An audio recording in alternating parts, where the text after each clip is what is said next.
আবু এত রুটি বানাই কি করবে? নষ্ট হয়ে যাবে না?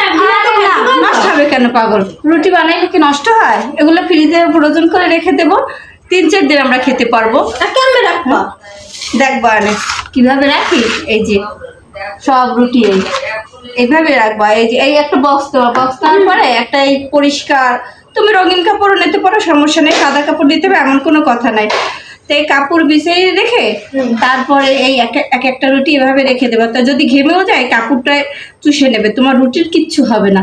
এভাবে তুমি ফ্রিজে মিনিমাম 3-4 দিন রেখে খেতে পারবা। যেহেতু আমাদের সকালে অনেক ঝামেলা থাকে, বাচ্চারা স্কুলে যায়, প্রতিদিন বানানো সম্ভব হয় না, সেজন্য আমরা এভাবে এই যে 3-4 দিন পরে পরেই আমরা এভাবে বানিয়ে রেখে ফ্রোজেন করে এভাবে এই পদ্ধতিতে রেখে দেই।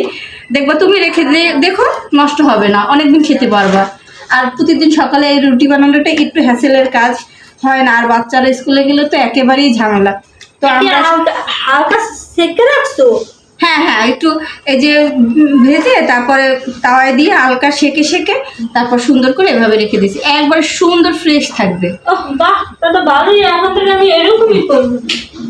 আপনারাও এভাবে ট্রাই করে দেখতে পারেন যে না, এভাবে রুটি বানিয়ে তাওয়ায় সেকে তারপরে এভাবে একটা কাপড়ে পেঁচিয়ে বক্সে ভরে রেখে দেবেন। দেখবেন 3-4 দিন আপনারা অনায়াসে খেতে পারবেন, কোনো সমস্যা হবে না। তো আমরা এভাবেই প্রতিদিন করি, আর এভাবে অনেকগুলো রুটি বানাই রাখি 3-4 দিনের জন্য।